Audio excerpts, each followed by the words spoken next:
Imaginez, aujourd'hui, vous ne vous sentez peut-être pas concerné, mais je vous invite à un petit voyage dans le temps. Imaginez-vous dans 6 mois. Les journaux affichent un titre sensationnel. Pourquoi l'économie locale est à l'arrêt? On vous explique tout. Les associations arrêtent certaines activités de loisirs. Les médiathèques et autres structures des collectivités réduisent les activités pédagogiques. Les petits festivals, petits spectacles s'arrêtent. Les petits commerces et boutiques de seconde main ferment. Coiffeurs, barbiers, esthéticiennes aussi. Le plombier chauffagiste ou l'électricien ne répond plus au téléphone. Le photographe de famille ne fait plus de mariage. La femme de ménage indépendante, le coiffeur à domicile, l'accompagnant de vie, l'aide à domicile, le jardinier, tous arrêtent leur activité. Imaginez-vous dans 6 mois, en vacances, le bistrot associatif, les activités sportives accompagnées, le petit café ou restaurant saisonnier, les petites boutiques éphémères, votre location saisonnière, le brocanteur du coin, tous fermés. Plus loin encore, imaginez-vous en période de Noël. Fermez les yeux et imaginez un marché de Noël sans producteurs et créateurs locaux. Imaginez un marché de Noël exclusivement porté sur l'importation de produits. Imaginez un marché de Noël sans l'artisan savonnier, sans le bijoutier, sans le créateur textile d'objets en bois ou en laine. Imaginez un marché de Noël ayant perdu son âme. Comment vous sentez-vous? Revenez dans le présent et imaginez que tout cela soit possible, car voici notre réalité. À mon compte dans le domaine du bien-être depuis fin 2017. J'ai fait le choix de l'auto-entreprise pour la simplicité administrative et pour prendre le temps de construire une clientèle solide et fidèle. Comme tant d'autres, j'ai survécu aux difficultés liées aux divers confinements, ainsi qu'à l'inflation. Tout cela assez péniblement en faisant le choix de ne pas trop augmenter mes tarifs afin de rester accessible à tous. J'ai aussi choisi de développer une activité artisanale afin de valoriser un déchet qui est la laine. Les gens s'y intéressent, ils souhaitent apprendre. J'envisageais de proposer des ateliers de transformation et faire un peu de vente pour me faire un complément et préparer l'avenir. Bientôt 8 années où je n'ai pas pris de congé, je ne me suis jamais mise en arrêt et où je n'ai jamais rien demandé de l'État, si ce n'est que travailler.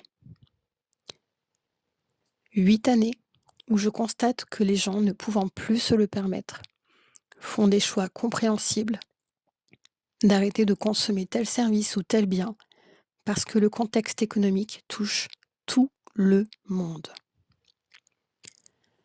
Je constate de nombreuses fermetures de structures commerciales solides et aussi des collectivités moins demandeuses de prestations car vous savez, on n'a pas de budget.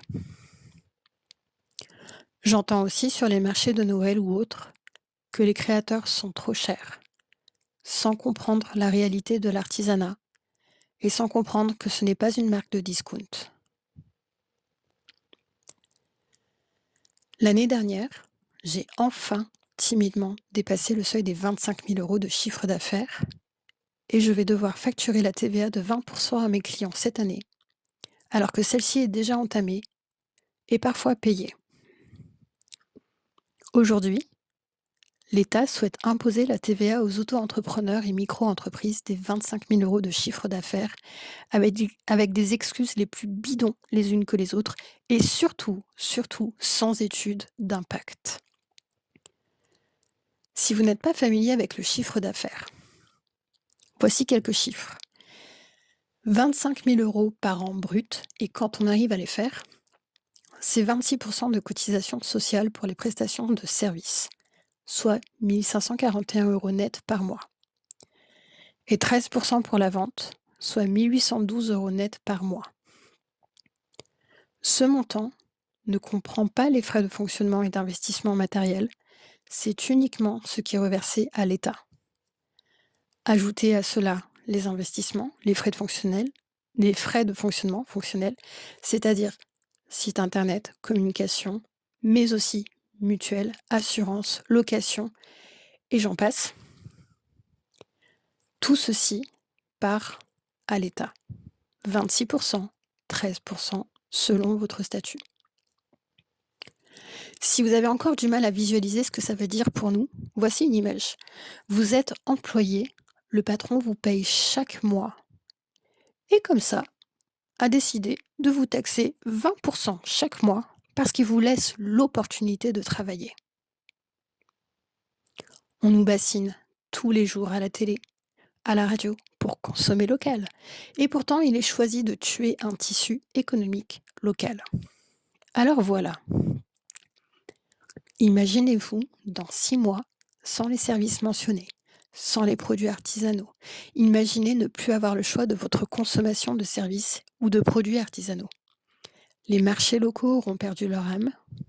Les petites villes d'art et d'histoire perdront leur attraction touristique, qui sont les artisans. Les associations s'éteindront à petit feu et il ne restera qu'un beau souvenir, celui d'un artisan joaillier sculptant un bijou derrière sa vitrine, celui du cordonnier qui remettait en état vos chaussures préférées, celui de l'aide à domicile qui aidait vos grands-parents, et bien plus encore. Énumérer toutes les personnes impactées, ce serait bien trop long, mais vous en avez tous dans votre entourage. Des milliers de personnes et de familles ont fait le choix de l'auto-entrepreneuriat avec tous les avantages et les inconvénients que cela engendre. Cette mesure injuste engendrera des fermetures d'activités à court et moyen terme, mais aussi bénéficiera à la consommation des produits autres que français. Et en ce qui concerne le bien-être, cette mesure augmentera probablement le mal-être de notre fidèle clientèle, ne pouvant plus se le permettre. Alors, soutenez vos petits entrepreneurs, parlez-en autour de vous, signez la pétition de la FNAE. Nous demandons simplement le retrait de cette loi. Merci.